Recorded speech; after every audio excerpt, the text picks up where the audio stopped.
All right, guys, we're live, but we got to let it breathe just for a second to bring on our Facebookers, and we'll get this party started proper. Whew, what a game. Lots to discuss here. Welcome in, everybody. It's the Mile High Huddle podcast. I'm your host, Chad Jensen. With me, my fellow football priest. You know him, you love him, Zack Kelberman. Zack, this is the forum for the emotional gut reaction, the opportunity to just exercise the demon. And that's kind of what happened today, if you ask me, Zack. The Broncos been carrying a lot of pressure on their shoulders with these winning streak, the 11-game winning streak. But that comes to an end. Broncos basically get blown out. Not blown out, but I mean, 2 touchdowns at home, your gut reaction. The Broncos fall to 12-3. Number one, I'm still seeing the scary sights of Pat Bryant being immobilized and laid off, taken off on a stretcher after that. I think a defenseless hit, that hard hit, I don't know why he was in the game at that point, why the Broncos were even throwing at that point. We'll get into that as we go along. You mentioned the Broncos weren't blown out necessarily. I think the defense was, Chad. This is one of the worst performances I've seen from VJ's unit since 70-20, the Dolphins blowout game. They were just completely ineffective for the most part after that first quarter. Trevor Lawrence took what he wanted. The referees certainly didn't help, but I thought this was a deflating performance from that aspect. But also, like we've been saying, this is my hot take, ultimately a good thing. The Broncos lost this game. It would have been a little tenuous if they would have taken a massive winning streak into the postseason. Now they can reset, they can recalibrate, and they can take the pressure off and form a new winning streak. I mean, honestly, this is, man, if you're Sean Payton and you had a minute left and you're down 14 and you don't have to have this game, why is Bo Nix and your first unit even in the game? Like, Right. I get it. Miracles have happened this season, but you got to have an eye forward. And it sucks that it came to that, with the Pat Bryant thing being the spoiled cherry on top of this crap pie that was today. However, Zack, I, like you, believe this was a good thing. I did a Chad Feels Like Talking stream last night, is what I called it, because Ron was off for the Christmas stuff going on, and I'm like, hey, I'll stream. And those of you who were with me last night can recall me saying, listen, I don't think it's the end of the world if the Broncos, I don't know if it's going to be tomorrow against the Jags. I picked the Broncos to win this game, Zack, like you. But I said, look, I don't know if it's going to be tomorrow, but I kind of am here for one more loss.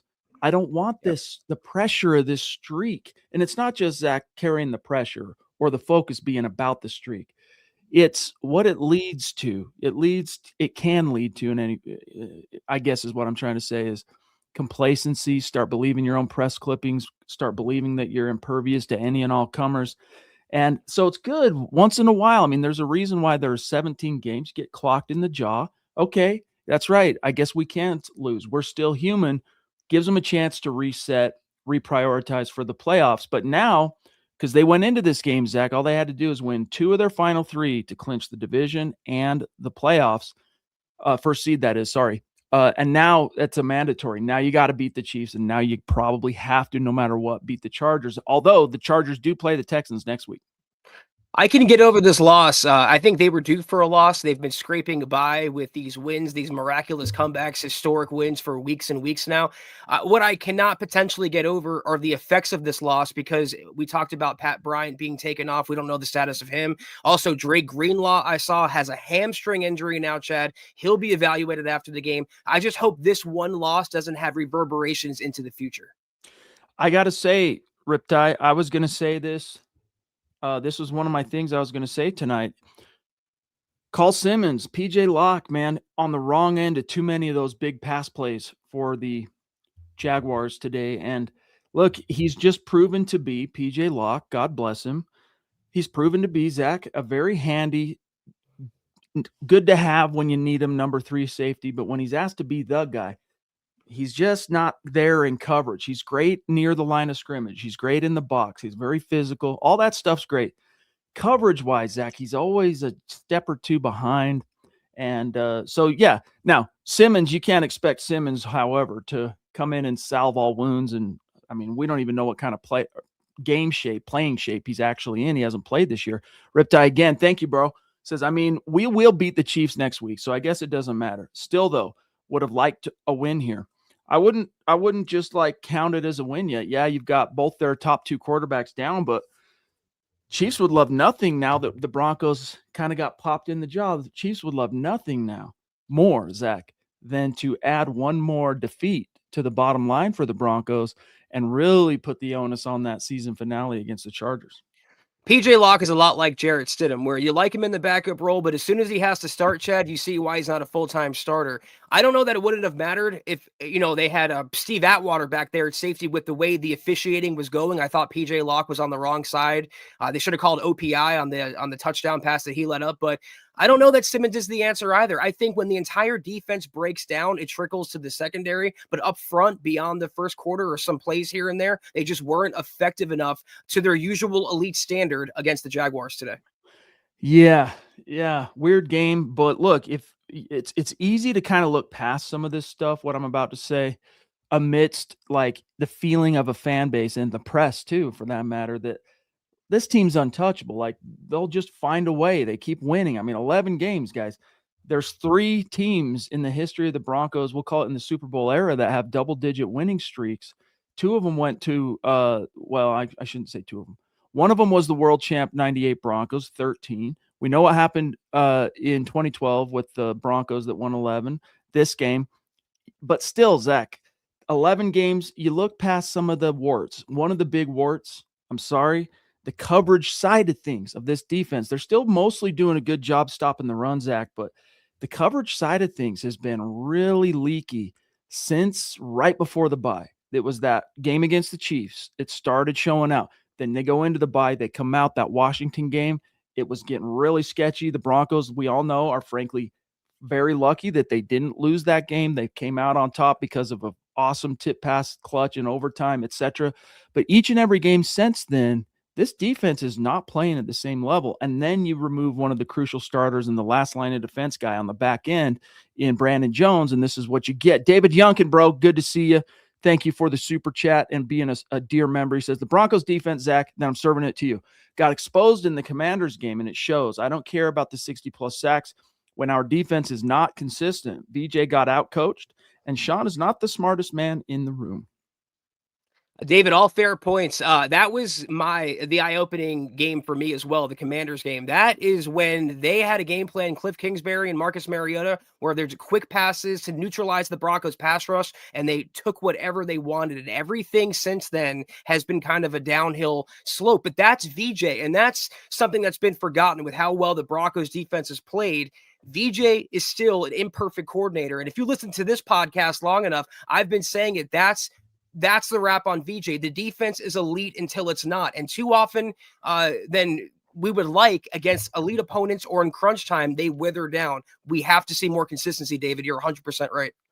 It makes you wonder what changed, like why the sudden shift, the sudden change, because when it started going sideways, oddly enough, was when PS2 returned to the defense after his 3 games being missed, right? Wasn't the Chiefs game his first game back, or was it the Commanders game? I'm trying to remember now. I think it was the Chiefs game. And it's not because of Surtain, but those two things intersecting, oddly coincidental. You know what I say generally about coincidences? It is conspicuous. It is weird. Papa Bear, Merry Christmas right back at you, big dog. And hey, that's what we're all looking forward to. Got to remember, this is a short week turnaround for the Broncos. They come off this loss. Then it's 4 days, and they're back on the field at Arrowhead, Zach, where, yeah, there's no Mahomes. Heck, there's not even a Minshew.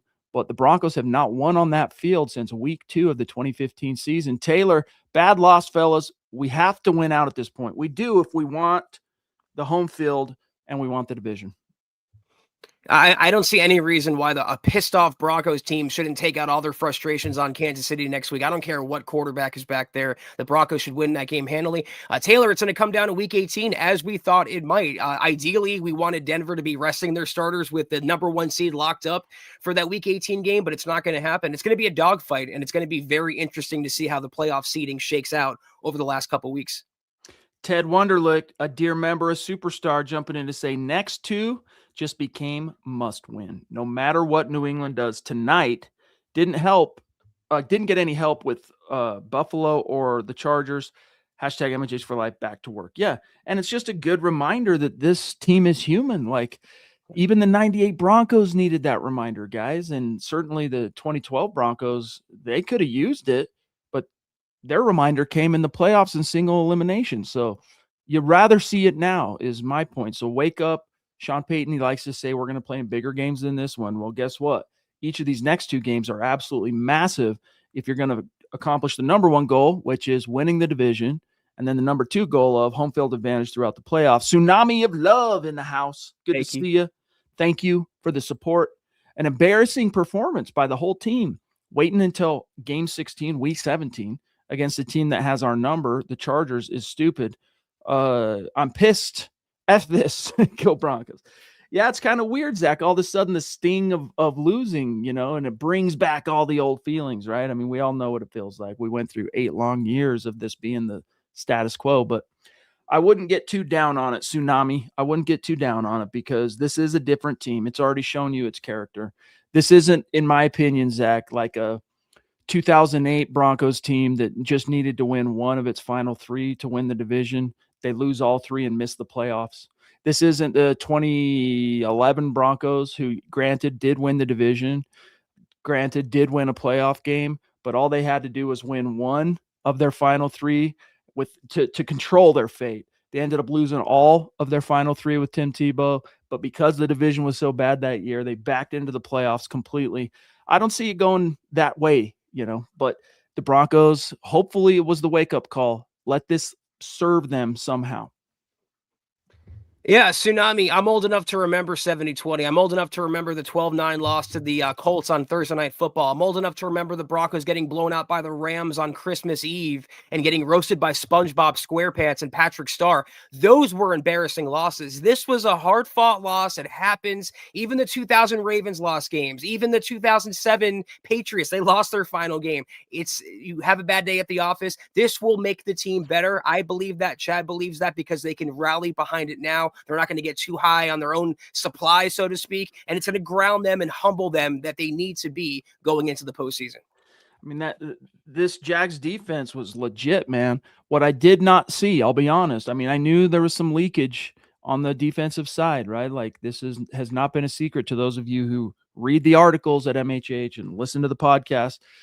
I didn't expect that offense of the Jags to be that dominant. I mean, 2 3-and-outs to start the game. That was like, okay, yeah, we got them. And then all of a sudden, floodgates just opened up. They're going after Locke. They're moving the ball in a lot of different ways.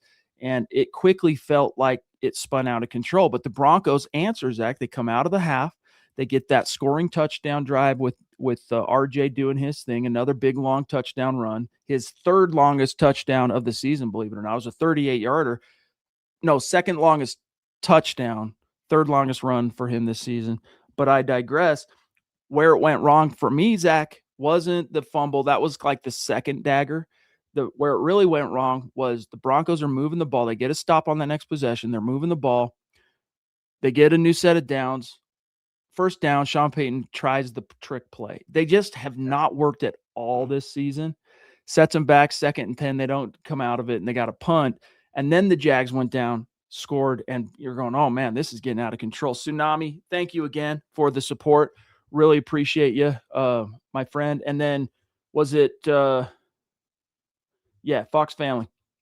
Tough loss, but for some reason, I keep thinking about the 97 Super Bowl year where we also lost to the Jags in season to beat them in the playoffs. Yeah, it's an interesting history with the Jaguars relative to the symbolism of a win here or a loss there. But yeah, that was, if you guys remember, was it the divisional round? And this is a big emphasis, by the way, of that new Elway documentary on Netflix, which I've watched like 5 times. There's an interview up right now for members, early access for members on the YouTube channel, of me talking to the director, Ken Rogers, of that new Elway doc. And that loss to the Jags in the 96 divisional playoffs features. It's a big part of the whole Elway psychology thing and the way things played out those final 2 years for him. But anyway, Fox family, thank you, big dog. Appreciate the support as always. Yep. Thank you. You the man. All right, Guys, we have so much more that we have got to get to tonight. But first, real quick, listen up, guys. Christmas, it's right around the corner. The holidays are officially here. And you're looking for that perfect gift. But this time of year, not every deal is actually what it seems, because scammers are getting more creative, tricking people into sharing their payment info through. You got to watch for this stuff, guys. Methods like fake shopping sites and fake giveaways that are too good to be true. Listen to your gut. Luckily, though, Cash App's 24/7 fraud monitoring helps detect and alert you for unusual card activity should someone gain access to your card, so you can act fast if something seems off. You can also lock or unlock your Cash App card instantly right in the app for extra control and peace of mind. So stay one step ahead of the scams this season, gang. Keep your money secure with Cash App. And for a limited time only, new Cash App customers can use our exclusive code to earn some additional cash. For real, just download Cash App, use our exclusive referral code SECURE10 in your profile, send $5 to a friend within 14 days, and you'll get $10 dropped right into your account. Terms apply. That's money. That's Cash App. Cash App is a financial services platform, not a bank. Banking services provided by Cash App's bank partners. Prepaid debit cards issued by Sutton Bank, member FDIC. Promotions provided by Cash App, a Block Inc. brand. Visit cash.app/legal/podcast for full disclosures. All right, we go back to the chat here. We see CJ. No, did we get CJ? No, we got, there's a separate one. Frustrating vibe in this game. Frustrating. The vibe in this game was off. Felt like we had a little momentum there, but the fire eventually has to go down. That's why, again, guys, it's better for the streak to end, because all of a sudden it becomes, instead of it being about the playoffs or the stakes like the division or all that stuff, you're carrying this extra weight of this insanely improbable Zach winning streak. Like, it's so rare. Like, it happens few and far between for any NFL team, let alone the Broncos.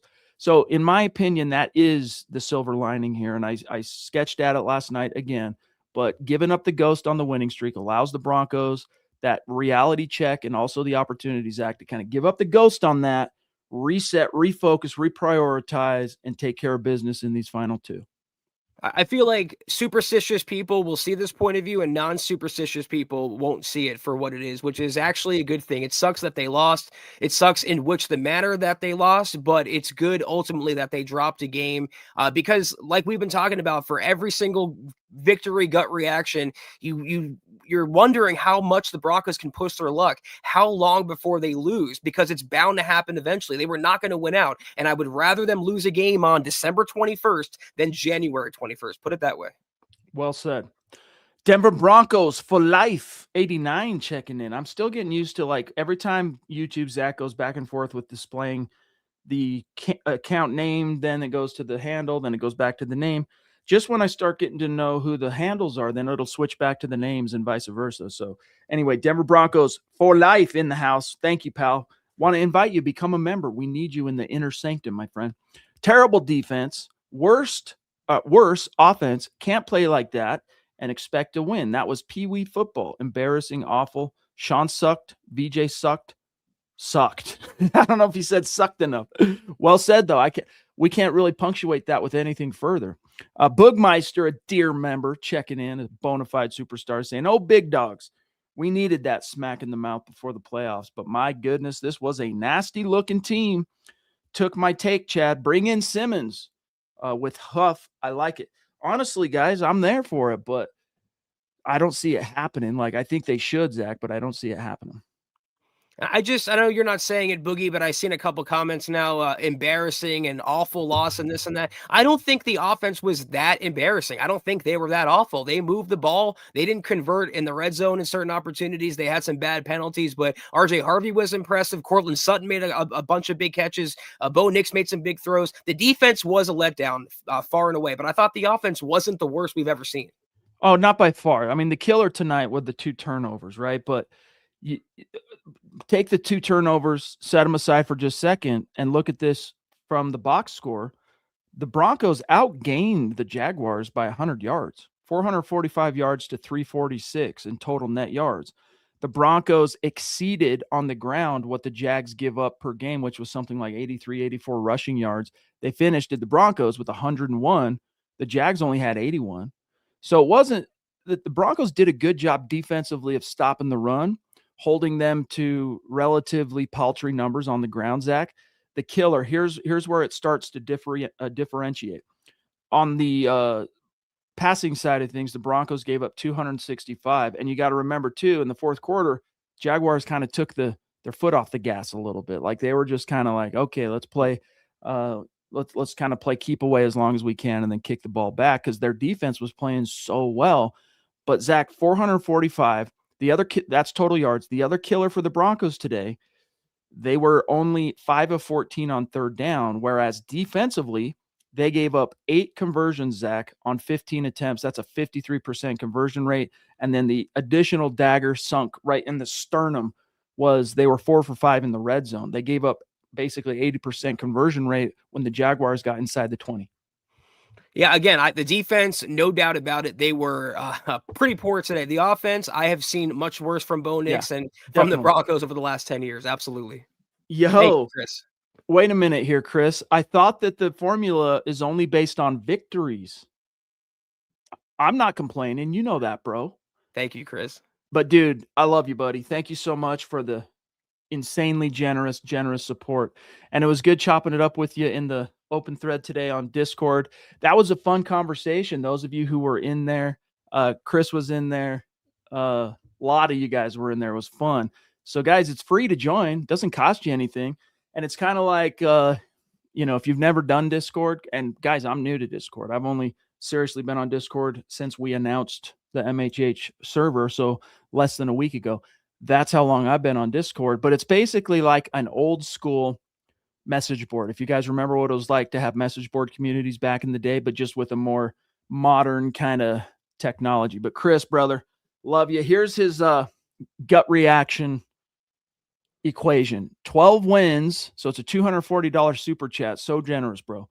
12 wins, Zach, times the number of points the Broncos scored. Of course, they fall today. 34-20 is what they put up. And he says, does Chris, what in the garbage time injury was that game? Streaks are over. No biggie. Reset. Get focused on Thursday's game.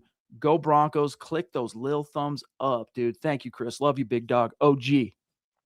Yeah, Chris, I want to echo everything Chad just said there. Your support every single week. I mean, massive, overwhelming support is so much appreciated. Thank you so much. And the one thing I will take away from that bothered me, like you mentioned, was the garbage time injury to Pat Bryant. I don't know why the Broncos had Bryant on the field.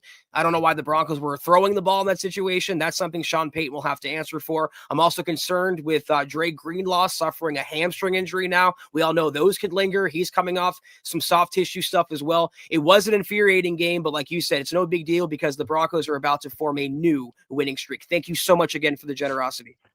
But it does now make that Chiefs game at Arrowhead penultimate. Like it's a must win. Both these games now are must win to control your destiny. Now, I'm not trying to set the stage for this, but there is a world the Broncos could exist in where they could lose on Thursday night to a depleted Chiefs team, get a little help elsewhere, beat the Chargers week 18, and still win the division in the top seed. So that's possible. But if they want to control that and not need any help whatsoever, they just got to win their last 2 games. That's it.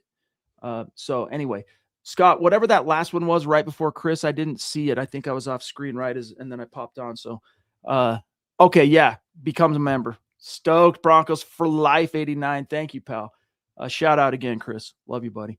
Okay, so Zach, a few other things here we got to get to. Lots more super chats. We're not done by any stretch of the imagination, guys, but really quick, listen up, all right? Football, it marches on. It's in full swing. It's just starting to get interesting, right? The playoffs are coming up.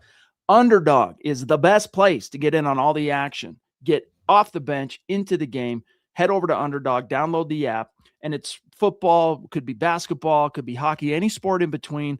Underdog is the best place to get in on all that action. And again, regardless of the sport, it's all season long. And that's right. Playing on Underdog is easy. Just pick whether your favorite players will go higher or lower on stats like rushing yards, receptions, touchdowns, and more. Get your picks correct, and you can win up to 5,000 times your cash. Guys, so much fun playing Underdog, and the opportunity to win money while you're watching football. It's absolutely a touchdown. So join us. Download the Underdog app today. Sign up with our promo code MHuddle to score $75 in bonus entries when you play your first $5. That's promo code MHuddle. Millions of fans have already won billions making picks on Underdog. Will you be next? 18 plus, 19 plus in Alabama and Nebraska, 19 plus in Colorado for some games, 21 plus in Arizona, Massachusetts, and Virginia, and present in a state where Underdog Fantasy operates. Terms apply. See assets.underdogfantasy.com/web/play and get terms _DFS_.html for details. Offer not valid in Maryland, Michigan, New Jersey, Ohio, and Pennsylvania. Concerned with your play? Call 1-800-GAMBLER or visit ncpgambling.org. In New York, call the 24/7 HOPE line at 1-8778-HOPE-NY or text HOPE-NY 467-369. So, Zach, real quick here, while we're about to get back to the chat, in my studio, I'm looking up here. The Football Night in America has a graphic up right now. So going into today's game, the Broncos had 91% odds per chance, not odds, 91% chance of winning the division, whereas the Chargers had a 9% chance. The Broncos now dropped to a 70% chance with their loss, while the Chargers, who won today, now have a 30% chance. But they have to play the Texans next week. They have to then play the Broncos, and the Broncos get the Chiefs and then the Chargers. So that's why it's such a heavy tilt toward the Broncos. But it's crazy. That loss dropped them from 91 to 70% chance. That's why it's even more paramount now. The Broncos go out there on Christmas night, Chad, with the whole world watching and take care of business and sweep the Chiefs this season. And we will be a-working, ladies and gentlemen, if we've been asked already and we've told you, but getting ahead of it again, yes, we will be working. We'll be live streaming after the game, the whole nine. Naj, bro. Thank you, prayers Naj. up, he says, for Bryant. And let's see some wisdom here from Naj. The lack of a rush from Benito and Cooper going back to the Commanders game has been brutal. These offenses that motion multiple players are killing us. Looking forward to seeing how we respond. Yeah, man, I don't know what it is. I don't have the time these days. The last 5 years, I just don't have the time to sit and watch the all 22. That's what, the Erics and the Knicks of MHH, that's their job. So I can't quite, Zach, put my finger 100% on what's changed exactly or to explain why the Broncos defense has looked worse over the last 4 or 5 games, but it has. And hopefully this was kind of the straw that breaks the camel's back and them going, okay, we got to snap out of this wake up. What the heck are we doing? We got to go back to whatever was working earlier in the season, because it was. And Riley Moss, for example, today, Zach, did well in coverage for the most part. I was stoked on him. But then he picks a day like, instead of having just a phenomenal performance, no penalties, breaks up a touchdown, breaks up a key third down. But then he chooses today of all days to not tackle. He's like one of the most reliable tacklers on the team. It's just one of those kind of nights for the Broncos. And even Jaquan McMillian had tackle problems. Alex Singleton, his tackle problems reared up again. It was just a bad day at the office, and that's why I'm not freaking out over one loss. Naj, thank you. You make up an interesting point as well. We haven't seen the Broncos respond to adversity or to a loss in September, and now we finally get to see that again, and we get to see it against the Kansas City Chiefs, so that should be very interesting. And it was their first home loss, guys, since week 6 of the 2024 season. Wrap your brain around that. And I'll just say this before I get to Shannon here. The Broncos just kind of looked tired today. Like they just looked like tired, maybe isn't exactly the right word, like weary. You might say I'm splitting hairs here, but like, again, the pressure of all that scrutiny. It's one thing when you're the team now, Zach, that's flying under the radar. Everybody's sleeping on you, right? And all of a sudden, people start coming around. And as soon as they did, when they beat the Packers, is when the NFL finally started going, okay, here are the Broncos are now the team to beat in the AFC. Now you become the target. You're no longer flying under the radar. You're above that radar and you're over the target. You're getting all the flack. And the Broncos didn't look like they were ready for it. That's the only thing I will say that concerns me really lastingly, like oh my gosh, what does it mean from here on out, is this was the one time throughout this whole season where they became that 800-pound gorilla, right? The NFL was finally giving them some credit. They're the only 12-win team with 2 losses in the entire NFL. How would they answer? And again, quality opponent, not taking anything away from the Jags, but they just looked weary today, Zach, and we'll grab Shannon. Yeah, same point. They've been going to the well Fatigue. all season with these last-minute victories, and eventually they were going to get burned for it. So better to happen now than in the postseason. Shannon, thank you for your patience, my friend, and support once again. Shannon says, that was an awful ending. I hope Pat Bryant will be okay. Hopefully the Broncos will learn from this loss and make some adjustments so they can be prepared for tougher competition. By the way, the pick is my friend Allison and I. Okay. Wait a minute. Have I been getting this wrong the whole time? Have I been saying bro to Shannon all this time? Like, I say that to my daughter, like, and it's a joke. Like, I'll be like, yo, bro, what's going on? And she laughs. But have I been like not calling you by the correct gender this whole entire time? My eyes aren't what they used to be, but Zach, that looks like to me two ladies. We'll have to wait for confirmation on that. Regardless, though, Shannon, thank you so much. Mr. Producer, look for a confirmation on that in the chat for me, please. Thank you, buddy. James Todd, calling it now. Broncos Chargers getting flexed for the division. I think we win on Thursday, but the Chargers pull it out versus the Texans. Isn't it crazy to think, Zach, the Broncos are the last team to hand the Texans a loss? Yeah, I'm still a believer in what DeMeco Ryans is doing, but I feel like a lot of Texans fans are forgetting how well the Broncos played in that game. They're saying, "Oh well, if CJ Stroud didn't go down, the Texans would have won." The Broncos were playing well enough with CJ Stroud in that game, so we'll see if we meet again in the postseason. That would be very interesting.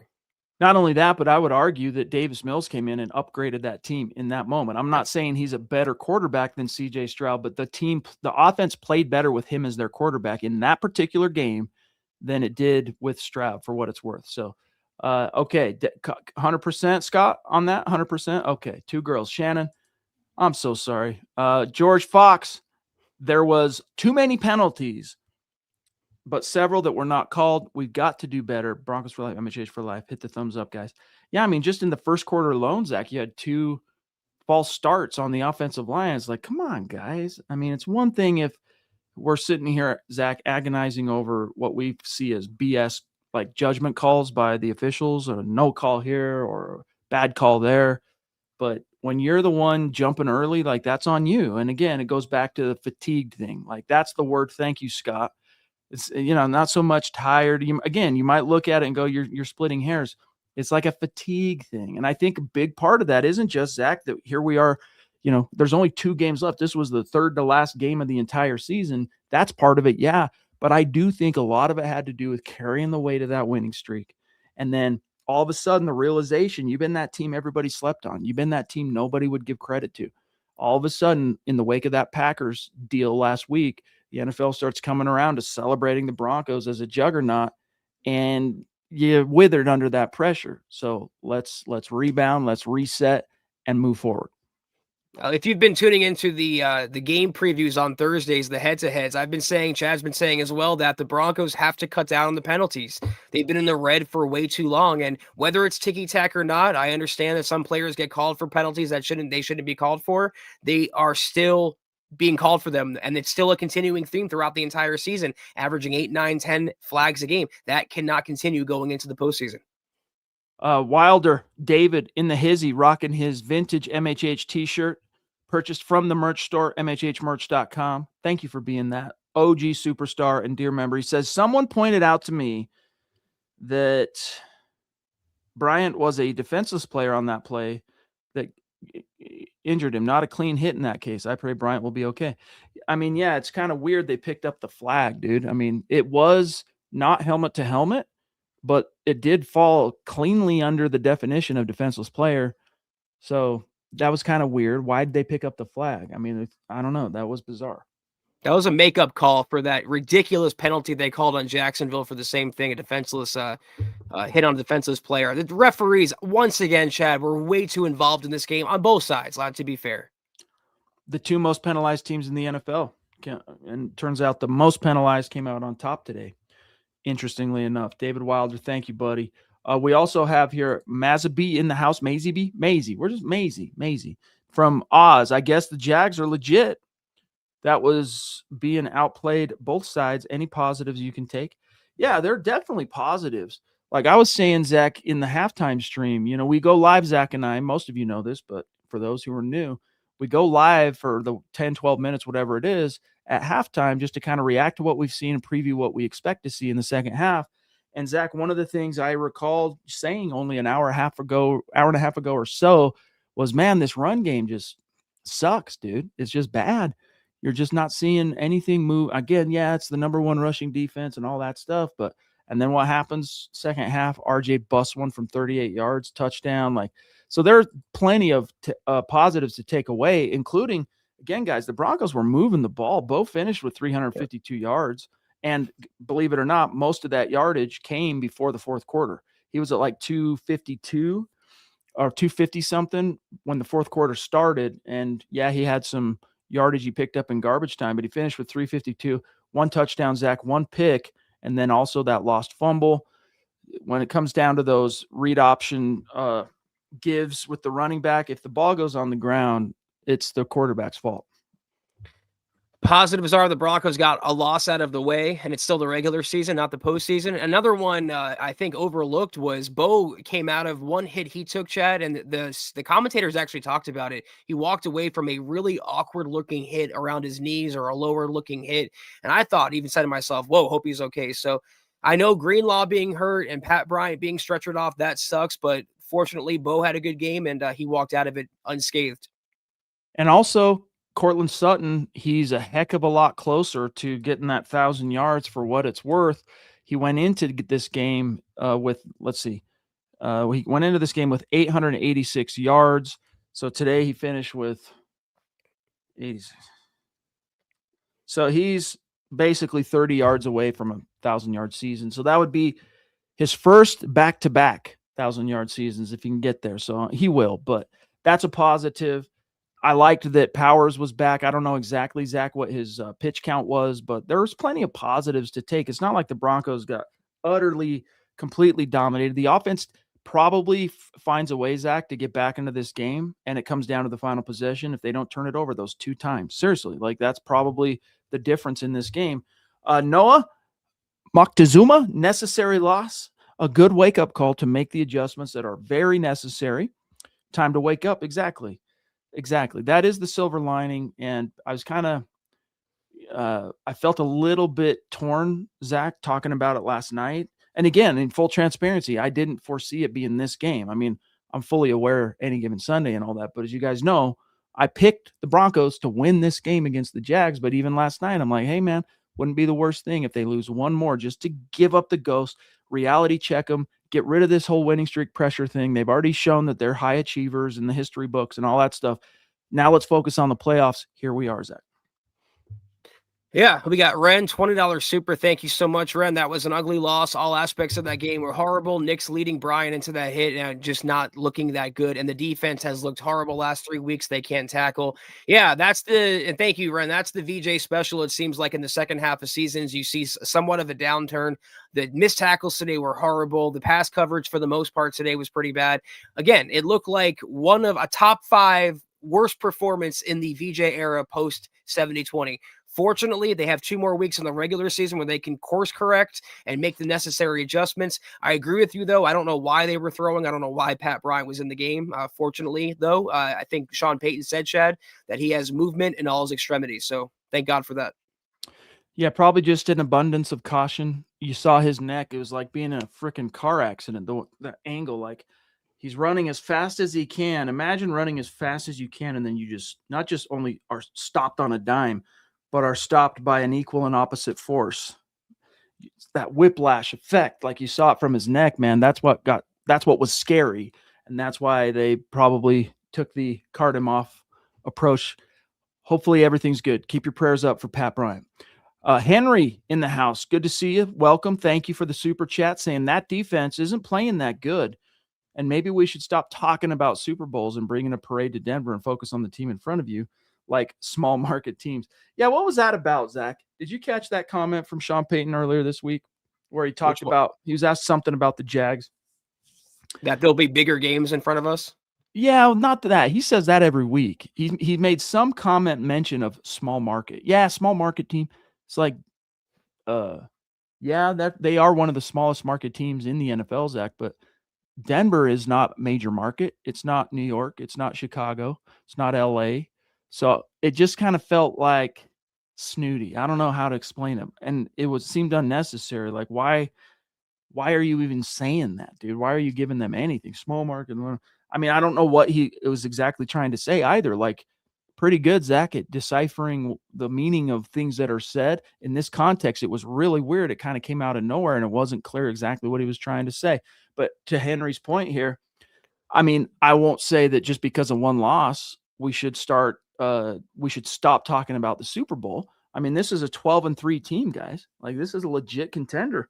So that's still got to be up there as an objective, but your focus, Zach, has to remain game to game, and you can't look past an opponent.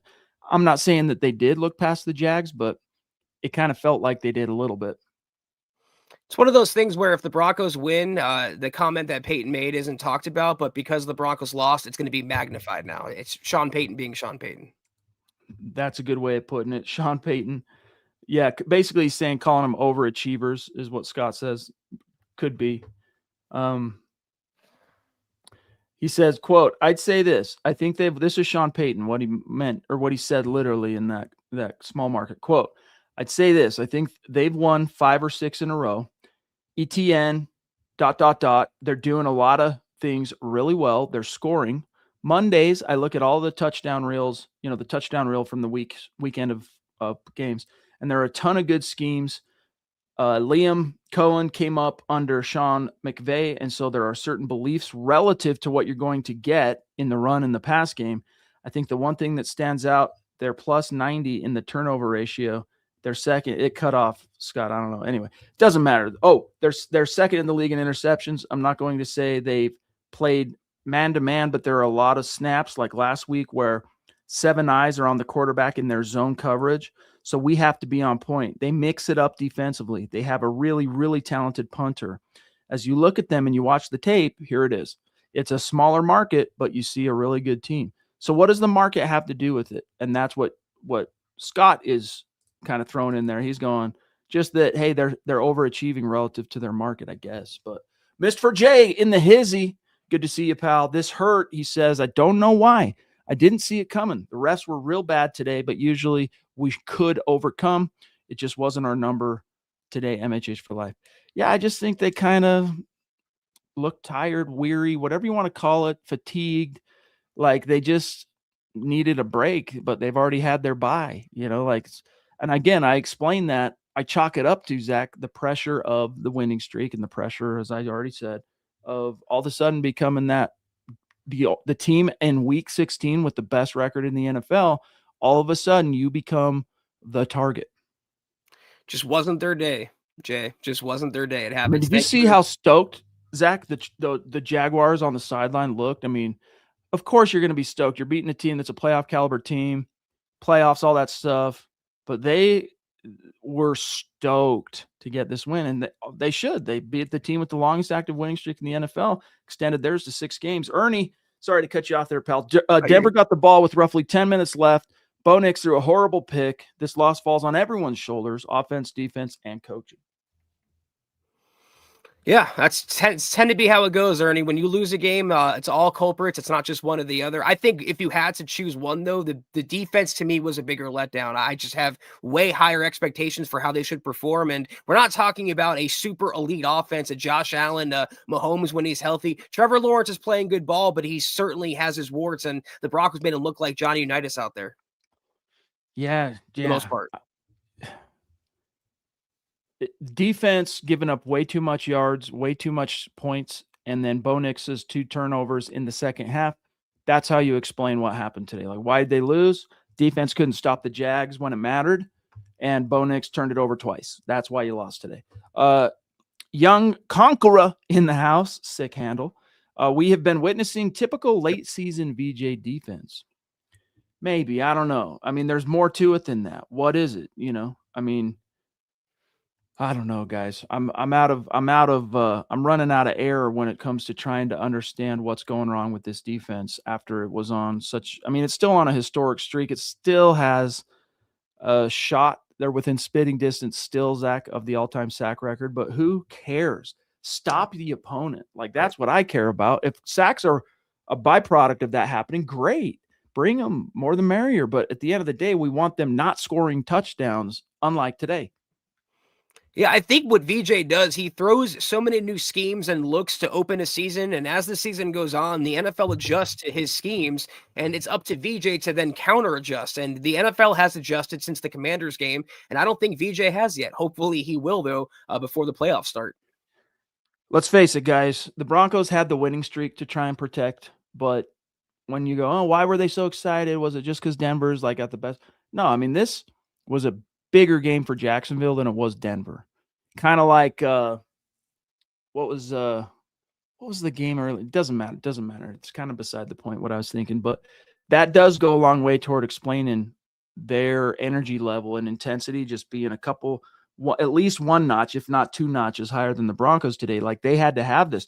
Texans, they're still rolling, dude. Jags had to have this win, and they got it. Credit to them. Cody, win streak gone. Don't see it as a bad thing. Yeah, it sucks, but a loss can bring this team together for the grind ahead rather than having the loss now if it were the playoffs, etc.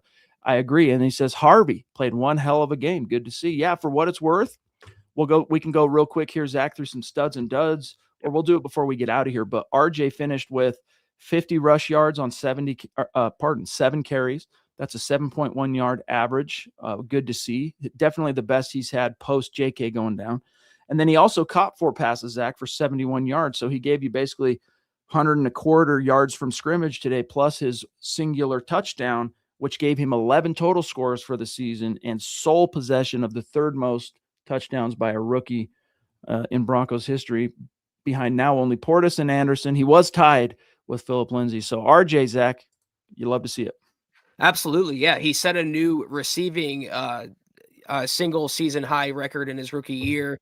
He pinballed off of multiple defenders and found the end zone. Chad, I still laugh to myself the scouting reports about Harvey that said he was too small to be effective in the NFL. I think he's proving he's quite big enough for that. And to step up in the absence of J.K. Dobbins, that is not easy to become the Broncos RB1. So I give RJ a ton of credit as a rookie for grasping onto that role.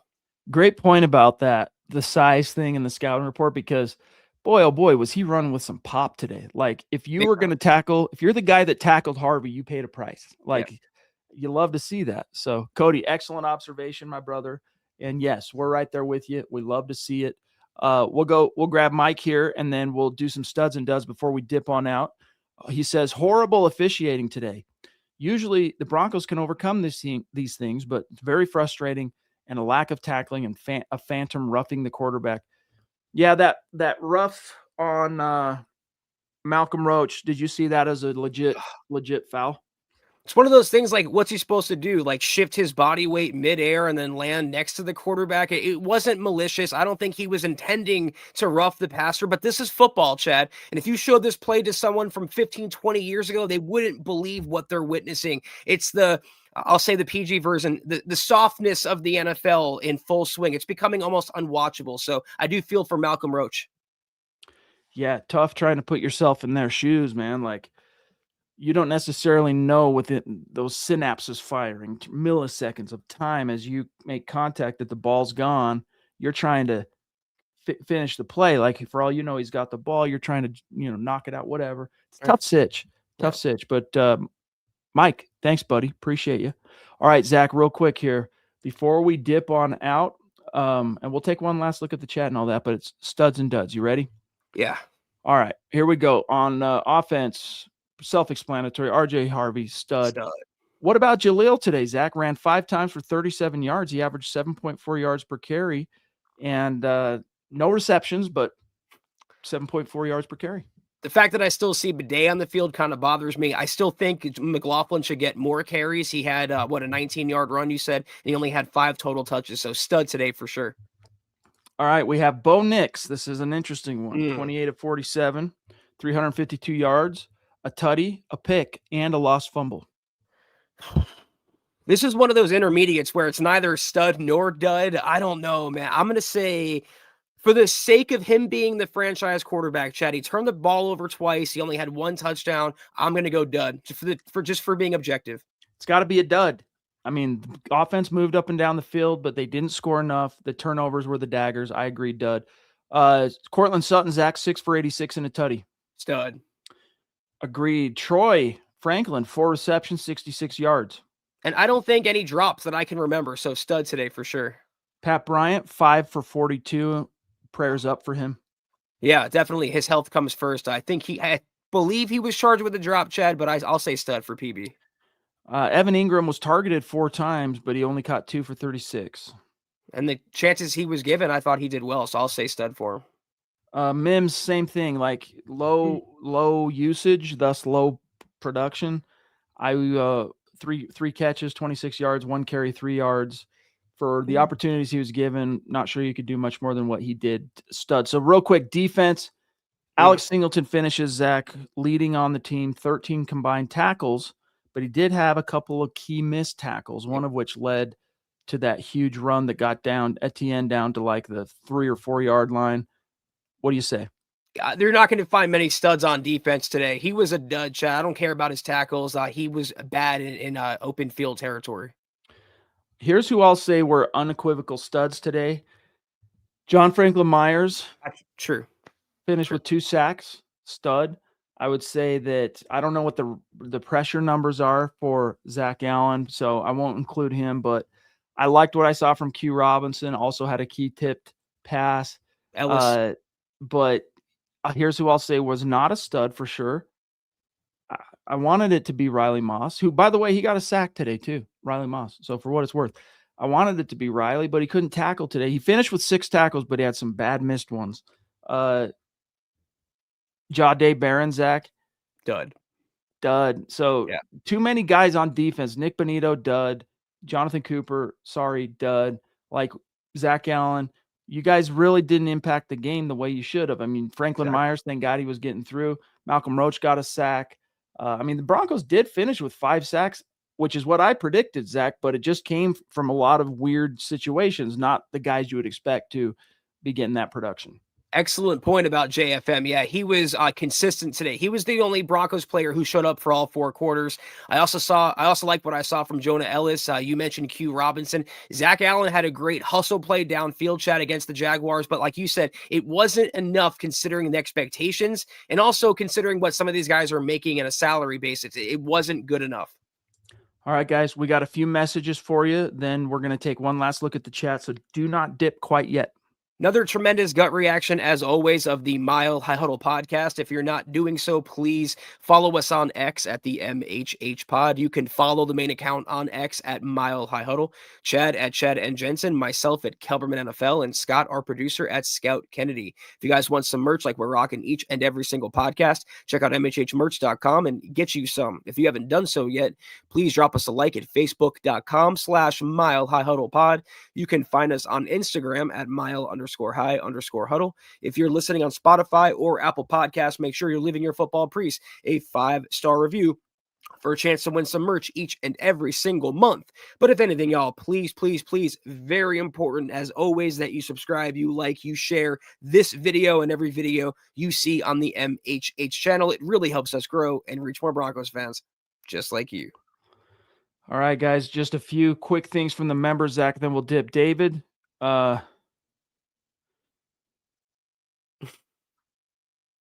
I'm not sure what he's trying to say there, but I must have jumped in. Sorry, but I'm not sure what you're saying. We're going to move on here.